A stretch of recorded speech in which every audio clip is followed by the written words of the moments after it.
voor grote ongerustheid onder de patiënten. De NGO Dokters van de Wereld lanceert een waarschuwingscampagne. In Frankrijk alleen al gaat het om 230.000 leverpatiënten. Sovaldi is met zijn 42.000 euro per behandeling een van de duurste geneesmiddelen voor de ziekteverzekering. On peut dire merci à Gilead d'avoir commercialisé le Sovaldi parce qu'ils ont révélé au grand public qu'aujourd'hui un médicament n'était pas vendu au prix auquel il devrait être vendu. Ça reflète la nécessité pour Gilead de se refaire d'une opération financière qui a été énorme. Comme il a dépensé des milliards, il est obligé de le vendre cher. J'apprends que l'hépatite C va pouvoir être traitée. Qu'un traitement est arrivé sur le marché, qui coûte très cher, mais qui soigne en 12 semaines et qui guérit. Des femmes, des hommes qui jusque-là étaient, dans leur très grande majorité, condamnés par l'hépatite C.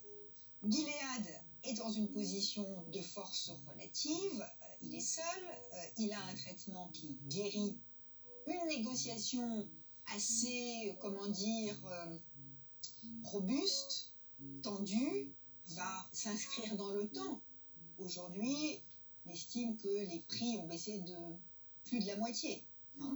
Onder grote druk zakt de prijs van Sovaldi van 42.000 naar 24.000 euro per behandeling van 3 maanden.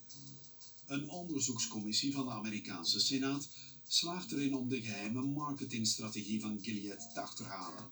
Nous avons eu accès à des milliers de pages de documents internes à Gilead. On voit donc dans les réunions de la direction de Gilead les hypothèses de commercialisation qui sont testées, et en particulier les hypothèses de prix, où jamais n'est fait mention les coûts réels dépensés en matière de recherche et développement, de production et de commercialisation. In dit interne document van Gilead beveelt het sales team een lanceringsprijs aan tussen de $80.000 en $85.000. Het wuift ook bezorgdheden weg over een mogelijk schandaal in de pers. La seule question, c'est comment je peux gagner le maximum pour dégager des marges financières qui sont très fortes, pour rembourser mon opération financière et passer à la suivante. Il n'y a plus aucune considération de santé publique. Marisol Touraine staat aan het hoofd van UNITAID, dat verbonden is aan de Wereldgezondheidsorganisatie. UNITAID onderhandelt met de grote farma-multinationals over prijsdalingen van geneesmiddelen voor patiënten uit landen in het zuiden. Wereldwijd zijn 71 miljoen mensen drager van het hepatitis C-virus. La baisse de prix est extrêmement importante et elle se fait à travers la mise en place de génériques et la garantie, en quelque sorte pour le laboratoire, que nous lui ouvrons des marchés importants.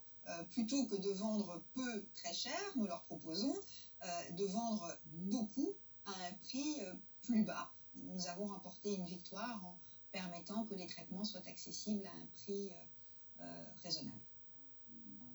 Zo kost de behandeling tegen hepatitis C ontwikkeld door Mylan, een producent van generische geneesmiddelen, minder dan €70. Maar alleen in ontwikkelingslanden. In het noordelijk halfrond kost een behandeling nog altijd tienduizenden euro's.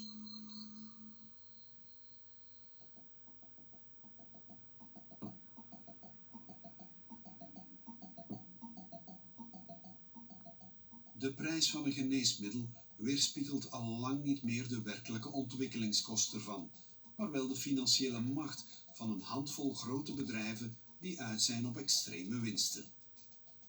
Met de opmars van nieuwe gentherapieën voor de behandeling van bepaalde kankers en zeldzame ziekten stijgen de prijzen nog meer, tot zelfs enkele honderdduizenden euro's. Alle farmareuzen doen mee aan de race om die nieuwe behandelingen. Ze redden levens, maar tot welke prijs? Zo bracht het Zwitserse farmabedrijf Novartis een nieuwe gentherapie op de markt voor de behandeling van bloedkanker, Kymriah. Kostprijs €320.000 per patiënt. De therapie werd ontwikkeld door een team van onderzoekers van de Universiteit van Pennsylvania met overheidsgeld. Dankzij zijn financiële macht werd Novartis mede patenthouder. Jean-Paul Vernant is prof hematologie en een gerenommeerd expert in bloedkankers. Il y a une vraie technique là à mettre en place. Avec une thérapie génique, on introduit un gène qui va permettre à ces lymphocytes T de cibler les cellules malades et qui va permettre de les détruire. C'est un système extrêmement intéressant, mais aucune justification que ces produits soient payés 350 000 euros. Si en France, des structures publiques faisaient ça, ça coûterait probablement 30 ou 40 000 euros, mais pas 350 000 euros. Bien entendu, l'industrie pharmaceutique est aux aguets. Elle fait son travail, elle regarde, elle dit mais là c'est extrêmement intéressant. Donc la recherche d'une certaine façon n'est plus faite par l'industrie pharmaceutique, le travail lui est mâché par la recherche publique. The drug companies, they don't do their own innovation anymore. They do zero innovation or close to zero. The innovation still comes from NIH-funded research.